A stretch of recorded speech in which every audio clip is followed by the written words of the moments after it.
Hi friends, welcome to this new video. இந்த work அவுட்ல வந்து நான் பேசிக் கண்டிஷனிங் ஒர்க் பண்ண போறேன். கெட்டில் பெல்ல வச்சு ஸ்விங்ஸ் அண்ட் தண்டால் அடிக்க போறேன். ஓகே, அது work out basic. So 50 Kettle bell swings and then 50 தண்டால். இதுதான் இப்போ இந்த வீடியோட டார்கெட். ஒர்க் அவுட் பண்ணிட்டு எதை பற்றி பேச போகிறோன்னா, ஒர்க் அவுட் எவ்வளோ பெரிய ட்ரக்குங்கிறத பற்றி பேச போகிறோம்.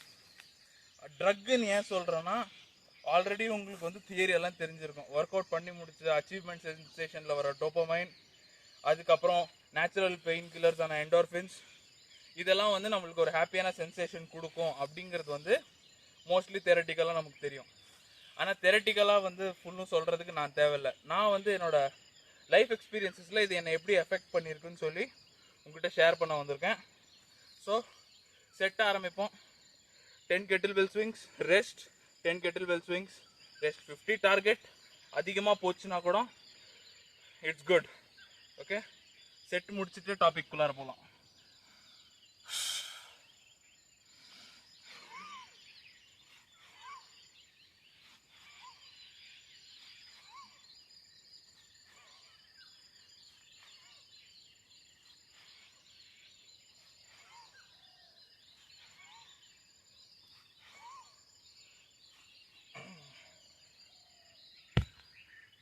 ஓகே, நீங்கள் ஹை இன்டென்சிட்டியில் ஒர்க் அவுட் பண்ணும்போது, இன்டென்சிட்டிங்கும் போது நான் என்னோட எக்ஸ்பீரியன்ஸ், அப்போதைய எக்ஸ்பீரியன்ஸ் வந்து ஹெவியாக வெயிட் லிஃப்ட் பண்ணுறது, இல்லை 10 செட் ஆஃப் லாங் ஸ்டெப்ஸ் பண்ணுறது.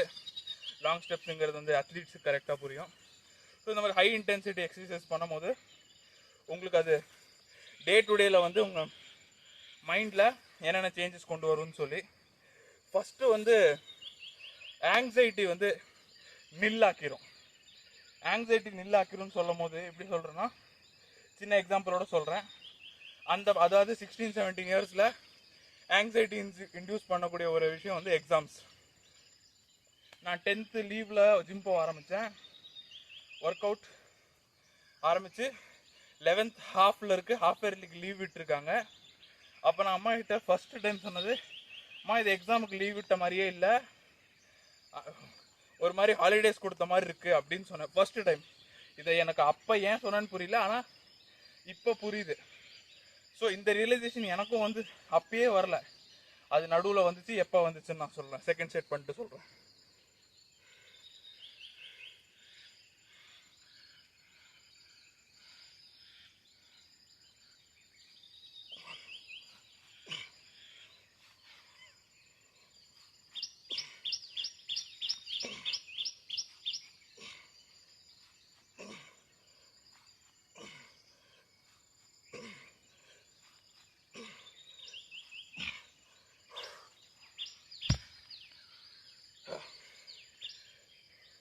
இந்த ஆக்சுவல் ரியலைசேஷன், அதாவது 11th வந்து ஒர்க் அவுட் ஆரம்பித்த புதுசில் நான் இது சொன்னது. 11th ஹாஃப் இயர்லி ஹாலிடேஸுக்கு இது வந்து எக்ஸாம் ஹாலிடேஸ் மாதிரி இல்லை, ஒரு வெக்கேஷன் மாதிரி இருக்குன்னு சொல்லி. Cut to corona 2020. நான் என்னோட 3rd செமிஸ்டர் டைரெக்டாக ரிசல்ட் கொடுத்துட்டாங்க. 4th செமிஸ்டர் படிச்சுக்கிட்டு இருக்கேன். First term test. அப்போ வந்து ஜிம் இல்லை, அதாவது இது எனக்கு எண்ட் ஆஃப் 2020 தான் 4th செமிஸ்டர் போயிட்டு இருந்துச்சு. ஸ்டார்ட் ஆஃப் 2020 மார்ச்சில் லாக்டவுன் பண்ணாங்க. So no gyms. வீட்டில் ஒர்க் அவுட் பண்ணிகிட்டு இருந்தேன். ஆனால் பாடி வெயிட்டில் என்னால் எவ்வளோ புஷ் பண்ண முடியுங்கிறது எனக்கு தெரியாத டைம். ஸோ என்கிட்ட ஜிம் இல்லை, ஹை இன்டென்சிட்டியில் ஒர்க் அவுட் பண்ண முடியல. ஸோ டேர்ம் டெஸ்ட் வருது. வெரி சிம்பிள் சிலபஸ், ஒரே ஒரு question 15 marks and then theory. அந்த 15 மார்க் கொஷின் வந்து எனக்கு ரொம்ப நல்லாவே தெரியும். நல்லாவே தெரிஞ்சும் நான் ஆன்லைன் எக்ஸாம் எழுத உட்காந்துருக்கேன். எனக்கு வந்து ரொம்ப வருஷம் கழித்து திருப்பியும் அந்த பேப்பர் கைக்கு கிடைக்கிறதுக்கு நடுவில் வந்து ஒரு ஆங்ஸைட்டி இருக்கும், பார்த்துருக்கீங்களா? அது திருப்பியும் ஃபீல் ஆச்சு. ஆனால் அந்த நான் ஒர்க் அவுட் பண்ண ஆரம்பிச்சதுலேருந்து இந்த பாயிண்ட் வரைக்கும், அதாவது அந்த 4th செமிஸ்டரோட டேர்ம் டெஸ்ட்டுக்கு நடுவில் நிறைய எக்ஸாம்ஸ் எழுதியிருக்கேன். Of course 12th ports, competitive exams எல்லாமே எழுதியிருக்கேன். ஆனால் இந்த ஆங்ஸைட்டி வந்து எனக்கு ஃபீல் ஆனதில்லை. எந்த அளவுக்கு ஃபீல் ஆனதில்லைன்னு சொல்லி இந்த செட்டை முடிச்சுட்டு சொல்கிறேன்.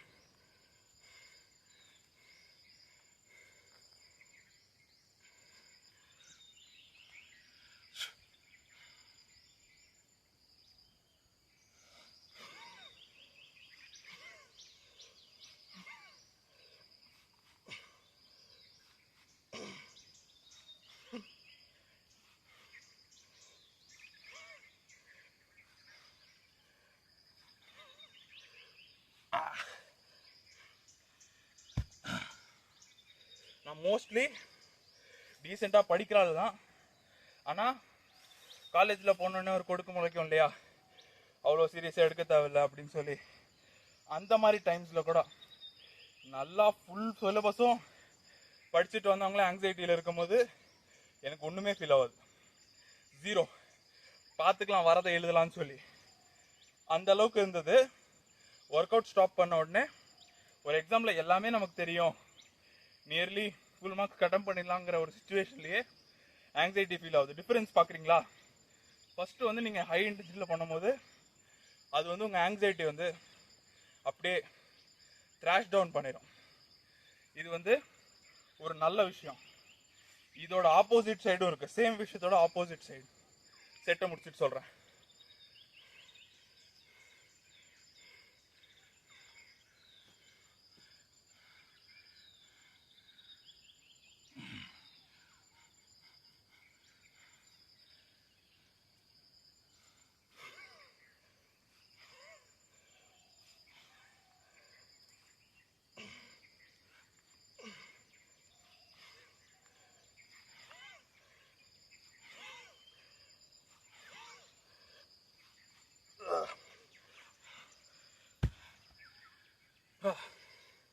இது ஆப்போசிட் சைடு என்னன்னா, உங்களுக்கு டே டு டே லைஃப்பில் உங்களுக்கு நடக்கிற விஷயங்களோட இம்பார்ட்டன்ஸ் உங்களுக்கு தெரியாமல் போயிடும்.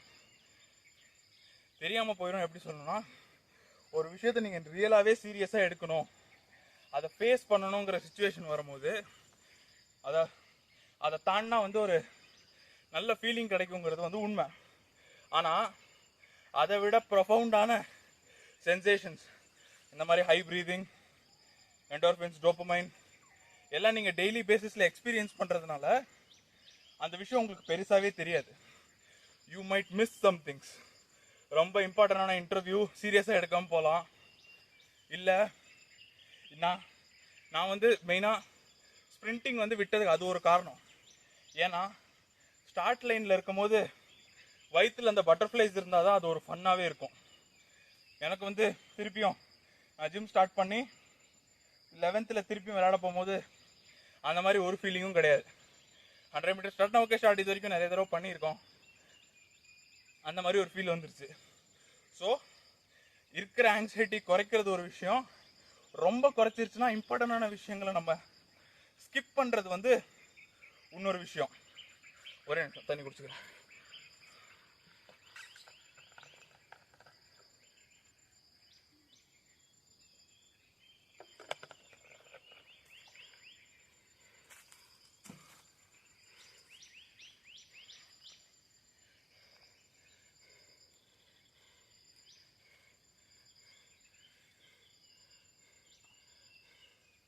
அடுத்த பெனிஃபிட் பார்த்தீங்கன்னா, அது ஏன் ட்ரக்குன்னு சொன்னாங்கிறத செட் முடிச்சுட்டு சொல்கிறேன். Okay, 3, 2, 1 start.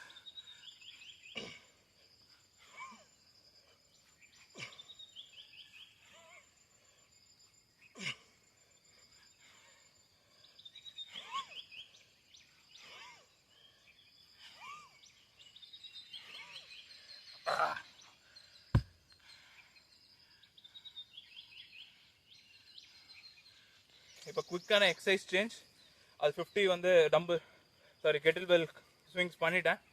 அடுத்து வந்து இப்போ தண்டால் அடிக்க போகலாம். அதை ட்ரக்குன்னு ஏன் சொன்னாங்கிறது பார்த்தீங்கன்னா, ஒரு விஷயத்தை நம்ம எப்போ கம்பல்சிவாக பண்ணுங்கிற ஒரு ஸ்டேட் வருதோ அப்போ வந்து அது ஓரளவுக்கு கொஞ்சோண்டு ப்ராப்ளம் தான். ஏன்னா இந்த வீடியோ ஏன் பேசுகிறேன்னா, நான் சொல்கிற மாதிரி ஒர்க் அவுட்டுக்கு வந்து ஃபிசிக்கலாக நிறைய நல்ல விஷயங்கள் இருக்கலாம், அப்புறம் மைண்டுக்கு ஒரு ரொம்ப நல்ல விஷயமா இருக்கலாம், ஹெல்த்துக்கும் நல்ல ஒரு விஷயமா இருக்கலாம். ஆனால் அதில் இருக்க நம்ம நோட்டீஸ் பண்ணாத சில விஷயங்கள் இருக்கும்.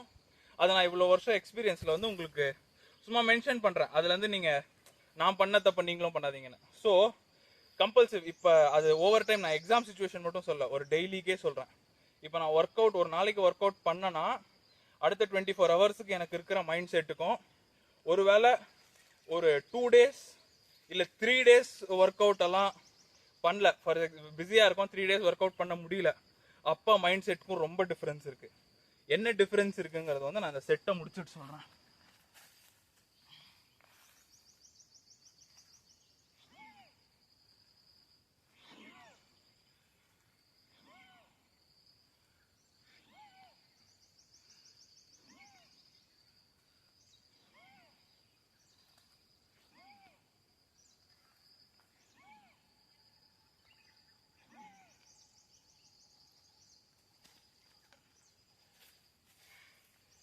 ஒர்க் அவுட் பண்ணதுக்கப்புறம் எதாக இருந்தாலும் ஃபேஸ் பண்ணிடலாங்கிற ஒரு மினிமம் தைரியம் வந்து வரும்.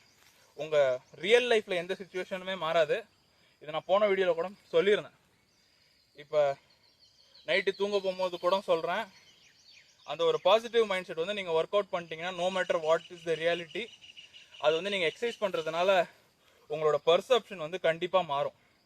அதே நான் ஒரு 3 நாள் ஒர்க் அவுட் பண்ணலினா எனக்கு அந்த 3 நாளைக்கு முன்னாடி வந்து இது ஒரு பெரிய பிரச்சனை இல்லை, ஹேண்டில் பண்ணிடலான்னு தோணுன விஷயம் கூட முடிஞ்சு ப்ரோ, அப்போ நான் செஞ்சு விட்டாங்க ப்ரோங்கிற மாதிரி தான் ஃபீல் ஆகும். அதே திருப்பியும் 4th டே நான் வந்து ஒர்க் அவுட் பண்ணும் போது அந்த ஃபீலிங் ரிட்டர்ன் ஆயிரும். ஓகே, செட்டு முடிச்சுட்டு மீதி சொல்கிறேன்.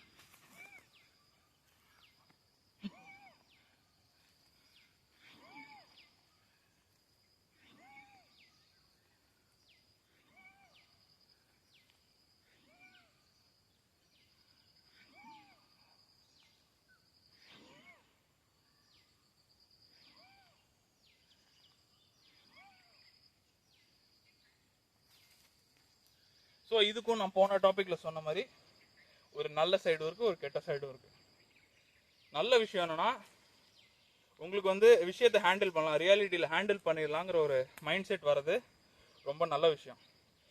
அதே வந்து ஒரு விஷயம் வந்து ரொம்பவே ப்ராப்ளமேட்டிக்காக இருக்குது, அதை வந்து நம்மளால் அதோட டெப்த்தை நம்மளால் அண்டர்ஸ்டாண்ட் பண்ண முடியாதது இருக்குது பாருங்கள், அதுதான் கம்பல்சிவாக ஒர்க் அவுட் பண்ணுறது. நிறைய பேர் வந்து ட்ரிங்க்ஸு இல்லை சிகரெட்லாம் ஏன் பண்ணுறாங்க? இந்த மாதிரி ஒரு இன்ட்ரீம் ரிலீஃப்காக தானே. நடுவில் கொஞ்ச நேரம் நல்லாயிருக்கும். ஒர்க் அவுட்டும் நம்ம அதே மாதிரி யூஸ் பண்ண ஆரம்பித்தோம்னா சம்டைம்ஸ் பேக் ஃபயர் பண்ணும். ஸோ அந்த பேக் ஃபயரிங் இல்லாமல் ரியாலிட்டியும் நல்லா ஹேண்டில் பண்ணிவிட்டு ட்ரைனிங்கும் நல்லா ஹேண்டில் பண்ணால் தான் அது நம்மளுக்கு நல்லாயிருக்கும். அப்புறம் இப்போ எனக்கு 10 ரெப்ஸாக பண்ணுறது வந்து செட் ஆகலை. நான் கொஞ்சம் எக்ஸ்ட்ரா ரெப் பண்ணணும். 20 இல்லை 30 பண்ண வேண்டியிருக்கும். அவ்வளோ நேரம் பண்ணால் வீடியோ கொஞ்சம் நல்லா இருக்காது. ஸோ வீடியோ இதோட ஸ்டாப் பண்ணிக்கலாம். ஸோ இன்றைக்கி பண்ண வந்த ஒர்க் அவுட் வந்து 50 கெட்டில்பெல் ஸ்விங்ஸ், 50 தண்டால். அதில் 20 பண்ணிட்டேன், ஆனால் அது எவ்வளோ எஃபெக்டிவாக இல்லை. ஸோ எஃபெக்டிவாக இல்லாமல் ஒர்க் அவுட் பண்ணுறது எனக்கு பிடிக்காது. ஸோ வீடியோ இதோட ஸ்டாப் பண்ணிக்கிறேன். அப்புறம் நடுவில் இந்த பாட்டில் எதுவும் பிராண்ட் பிளேஸ்மெண்ட்டுன்னு நினைக்காதீங்க. நான் டிமார்ட்டில் பார்த்தேன், இந்த ஜக்கு மாதிரி நல்லா இருந்துச்சுன்னு வாங்கிட்டு வந்திருக்கேன். அவ்வளோதான். Okay, end of work out. Next வந்து நீங்கள் என்ன டாபிக் கேட்கணுன்னு விருப்பப்படுறீங்களோ சொல்லுங்கள். என்னோட பர்சனல் எக்ஸ்பீரியன்ஸஸ் ஏதாவது இருந்துச்சுன்னா நான் கண்டிப்பாக ஷேர் பண்ணுறேன். அண்ட் தேங்க்யூ கைஸ், கீப் வாட்சிங்.